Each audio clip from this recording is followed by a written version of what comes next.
cities are more prone to outsiders moving in.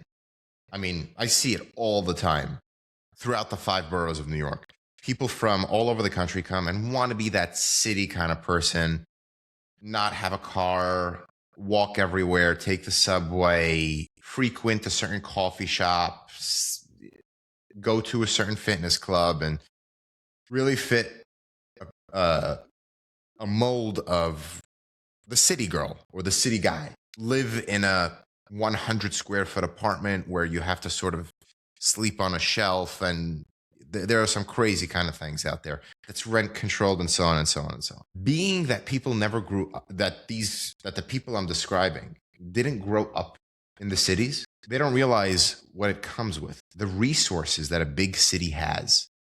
And with the vast resources a big city has, it costs. It costs money to go from downtown Brooklyn to uptown Manhattan.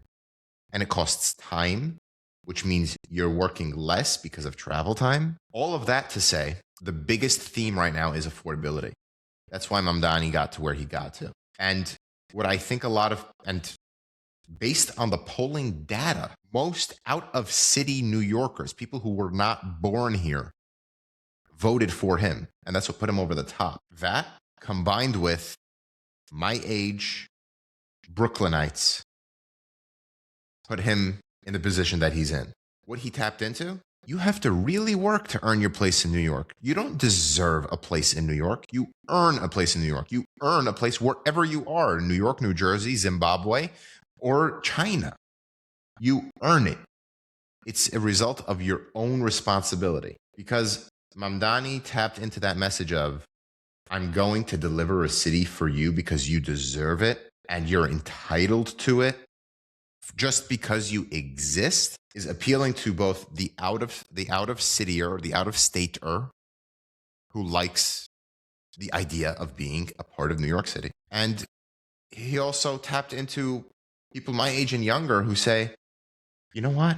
I'm not making it like my parents are right now, or I'm not making it like that person who's 10 or 15 or 20 years older than me is. I'm struggling to make ends meet while living in this city. So why don't I vote for this guy who's just going to give it to me easily and give it to me for free? Hell, why don't he charge the people who could afford it so I can live their life? Just for existing, not for working. That's what I think it is. I think it's simply a function of politicians tapping into the idea of, I want the result without the effort. It's a human emotion to feel that way, but it's an un-American way to think that it'll actually work. That isn't to say that there's vast inequality. The life I live in New York City is nothing like the life Scott Galloway lives in New York City, is nothing like what some friends of mine who are really well off live in New York City, is nothing like the minimum wage worker in New York City. There are worlds of a difference between every class. And sometimes there's despair of ever leaving that class, either upgrading or fear of downgrading. That's my long-winded answer.